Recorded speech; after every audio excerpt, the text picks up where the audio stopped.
Hi friends, welcome to our channel. మనము అల్లం paste ఏ విధంగా తయారు చేసుకోవాలో చూద్దామండి. దీన్ని ముందుగా మనము అల్లం తీసుకున్న తర్వాత అల్లాన్ని మనము వాటర్లో ఒక 15 మినిట్స్ వరకు నానబెట్టామంటే దాని పొట్టు అనేది మనకి ఈజీగా వస్తుందండి. ఆ విధంగా క్లీన్ చేసుకున్న తర్వాత చిన్న ముక్కలుగా కట్ చేసుకొని దాన్ని మనము డ్రై చేసుకోవాలండి. అసలు వాటర్ కంటెంట్ అనేది అందులో లేకుండా పూర్తిగా ఈ విధంగా చేసుకోవాలి. మనము ఏ కప్పుతోటైతే అల్లం తీసుకుంటున్నామో సేమ్ క్వాంటిటీ అంతే లెవెల్ తోటి మనము వెల్లిపాయలను కూడా తీసుకోవాలండి. ఈ విధంగా పొట్టు తీసేసుకొని వీటిని కూడా ఇందులోకి యాడ్ చేసేద్దాము. దీనికి నేను సాల్ట్ మటుకు గల్లుప్పు ఉంటుంది కదా అండి, దాన్ని ఒక 5-6 టేబుల్ స్పూన్ వరకు నేను సాల్ట్ని అనేది యాడ్ చేస్తున్నాను. మనకి గల్లుప్పు ఇందులోకి యాడ్ చేసుకుంటే బాగుంటుందండి. దీన్ని మనము మిక్సీ పట్టేద్దాము. మరీ బాగా మెత్తగా కాకుండా ఈ విధంగా మనము పేస్ట్ అనేది చేసుకోవాలండి.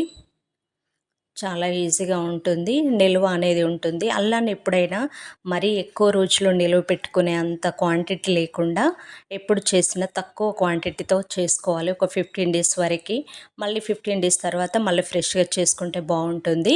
ఇందులోకి 1/2 స్పూన్ వరకు నేను పసుపు ఉంటుంది కదా అండి, దాన్ని నేను ఇందులోకి యాడ్ చేస్తున్నాను. దాంతోపాటు ఒక 2 టేబుల్ స్పూన్ వరకు ఆయిల్ని కూడా మనము ఇందులోకి యాడ్ చేసుకోవాలి. ఈ పేస్ట్ అంతటికి ఈ పసుపును ఆయిల్ను పట్టేలాగా మనము కలుపుకోవాలండి. ఈ విధంగా చేస్తే మనకి ఎక్కువ నిల్వ ఉంటుంది, బాగా టేస్టీగా కూడా ఉంటుందండి. ఇప్పుడు దీన్ని మనము జార్లోకి ట్రాన్స్ఫర్ చేద్దాము. మనకి మార్కెట్లో రోడ్ సైడ్ కానీ ఇలాంటి జార్స్ మనకి కనబడతాయి కదా అండి, పిక్కిలి.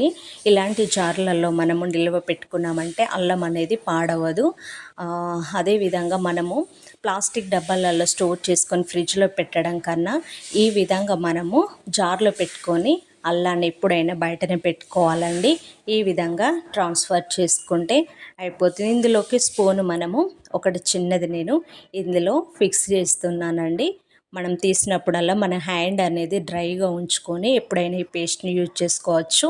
లేదు అంటే ఈ విధంగా గ్లాస్ ఉంటుంది కదా అండి, ఇలాంటి జార్లో కూడా మనము స్టోర్ చేసుకోవచ్చు.